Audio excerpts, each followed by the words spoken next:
delighted with this project. I think they will tell you what the program of the day is going to be, and indeed what the program of this task force is going to be going forward. And I'm now going to hand over to the co-chairs to guide you through the day. But I do want to congratulate both of them for the enormous amount of work. They're great experts in their field. They have fantastic contacts around the world.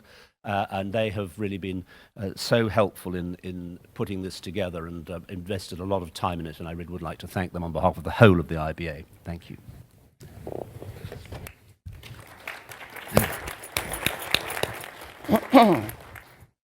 Thank you, Michael. Thanks for those kind words.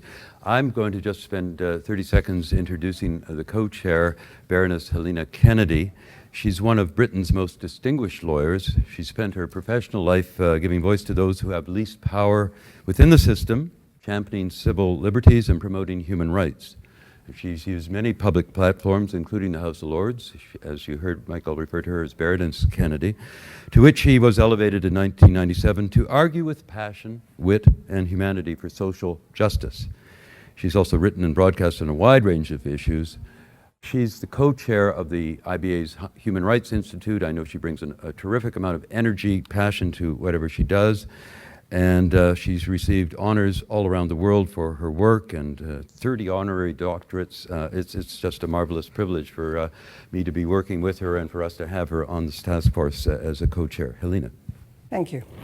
Well, I'm going to remain seated so that we can press on with the work of the morning.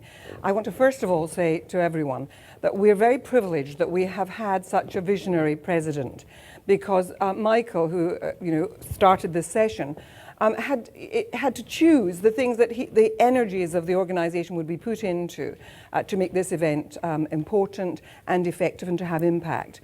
One of the things he chose was human trafficking, a subject also close to my heart.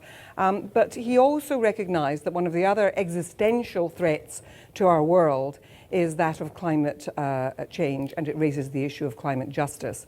And so I want to thank him publicly for being so prescient and for taking up the baton presented by Mary Robinson and giving us this opportunity to provide a report coming from this very influential body. So we take the responsibility very seriously. In putting this panel together, we wanted to bring people from around the world with expertise who could share it with you in our work, so that we as an organization of lawyers might address this in a legal way. What can the law contribute to this issue? And so the first of our panelists is Sir Crispin Tickell. Crispin is probably the father of much of the environmental movement.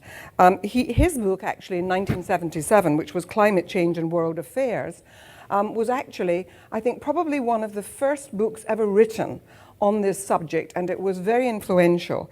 To prove to you just how influential he was, when Margaret Thatcher became the Prime Minister in Britain, and she was not a woman who was easily persuaded to do things that she wasn't necessarily knowledgeable about, he persuaded her to make the first speech by any politician, and certainly any Prime Minister in Britain, on the subject of climate change.